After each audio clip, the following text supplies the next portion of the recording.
Pada era modern ini, hampir setiap keluarga memiliki kendaraan pribadi mereka.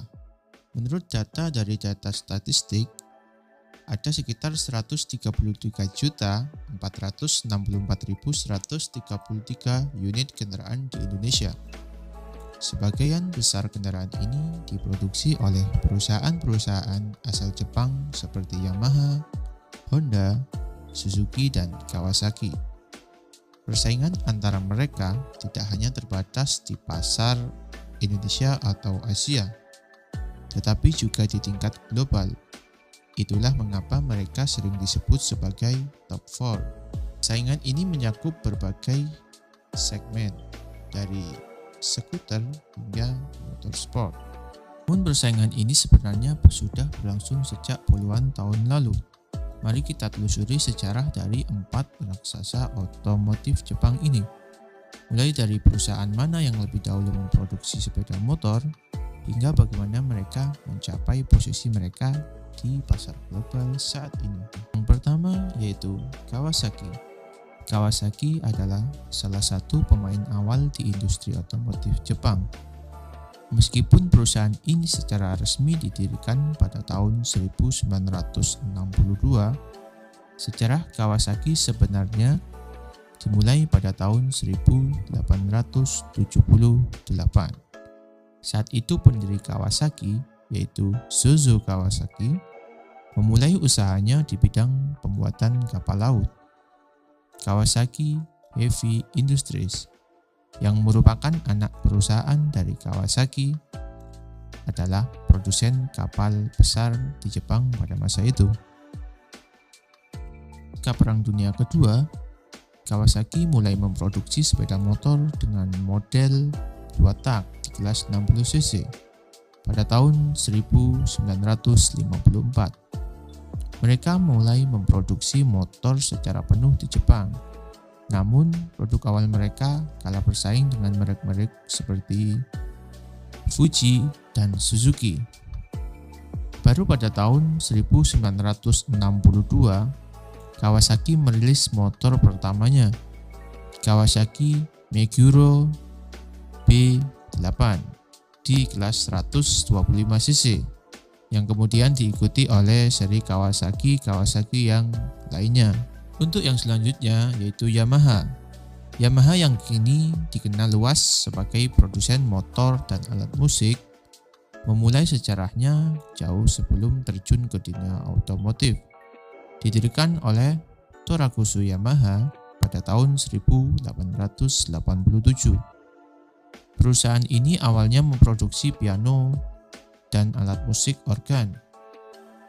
Yamaha Motor Corporation baru berdiri pada tahun 1953.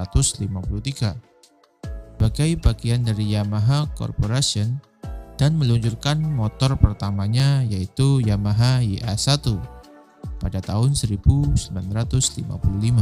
Yamaha YA1 terinspirasi dari sepeda motor Jerman yang populer pada saat itu. Motor ini segera membuktikan kemampuannya di ajang balap MotoGP dan meraih kemenangan yang membuatnya dikenal sebagai capung merah. Hingga kini, Yamaha terus berkembang baik di industri sepeda motor maupun alat musik. Yang selanjutnya yaitu Suzuki. Suzuki didirikan pada tahun 1952 oleh Michio Suzuki. Mulai karirnya di industri tenun dengan nama Suzuki Lombard di Hamamatsu, Jepang. Mereka memulai langkahnya di dunia otomotif dengan menempelkan mesin pada sepeda dan memproduksi sepeda motor pertama mereka. Sepeda motor pertama mereka yaitu Suzuki Power Free pada tahun 1952. Pada tahun 1954, Suzuki meluncurkan model pertamanya yaitu Suzuki Koleda yang dilengkapi dengan mesin 4 tak di 90 cc. Namun, kemudian Suzuki menghadapi tantangan dari regulasi lalu lintas Jepang yang pada saat itu mengharuskan motor memiliki kapasitas mesin di 125 cc. Sehingga Suzuki segera meluncurkan Suzuki Koleda di 125 cc. Sejak saat itu, Suzuki terus berkembang hingga menjadi salah satu pemain utama dalam industri sepeda motor. Selanjutnya yaitu Honda. Honda adalah pabrikan otomotif termuda di antara 4 besar ini. Didirikan pada tahun 1948 oleh Soichiro Honda. Meskipun pada awalnya hanya memproduksi cincin piston untuk mesin-mesin Toyota, Honda kemudian memutuskan untuk terjun juga ke dunia otomotif, yaitu pada tahun 1949. Honda merilis motor pertamanya yaitu Honda Dream D yang mengusung mesin 1 silinder di 4 tak di kelas 99 cc. Honda memperluas pasar internasionalnya pada tahun 1959 dengan mengekspor produk ke Amerika Serikat dan membuka pabrik di sana. Saat ini Honda dikenal sebagai salah satu perusahaan otomotif terbesar di dunia dengan berbagai inovasi dalam kendaraan mereka. Baiklah, itulah secara 4 perusahaan otomotif Jepang yang terkenal, yaitu Kawasaki, Yamaha, Suzuki, dan Honda. Masing-masing memiliki kisah unik untuk membentuk posisi mereka di pasar global saat ini. Jika Anda memiliki favorit dari kendaraan-kendaraan merek tersebut, silakan kalian tulis di kolom komentar dan beri saya ide untuk konten-konten selanjutnya.